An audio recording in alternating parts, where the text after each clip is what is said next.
We live in a world that's constantly chasing the next hit of dopamine. A like, a notification, a new episode, a scroll, a snack.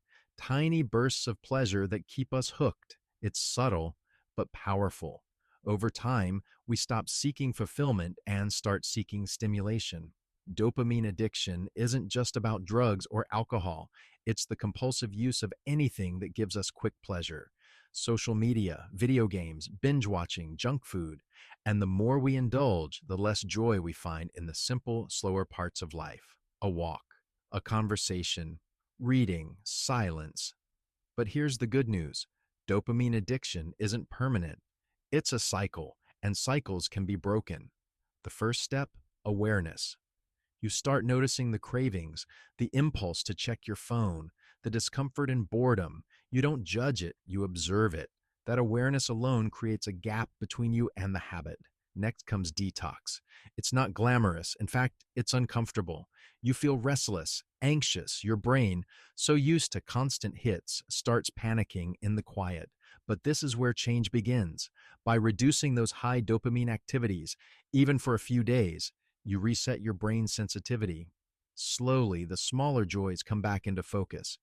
You begin to enjoy reading a book, sitting with your thoughts, creating instead of consuming. The benefits, they're massive. You reclaim your focus, your energy, your time. You stop jumping from one distraction to the next and start engaging more deeply with life. You build discipline, the kind that doesn't rely on motivation but on clarity. You learn to say no, not because you're forcing yourself, but because you know what's worth your attention. Your mood stabilizes. You're no longer on a roller coaster of highs and crashes. Instead, there's a quiet satisfaction that comes from being in control. And perhaps most importantly, you reconnect with yourself, with others, and with your purpose. You're no longer numbing the discomfort of life. You're living it, fully and consciously. Overcoming dopamine addiction isn't about removing joy, it's about rediscovering it in places that truly nourish you. So take the first step, turn down the noise, be still, let your mind breathe.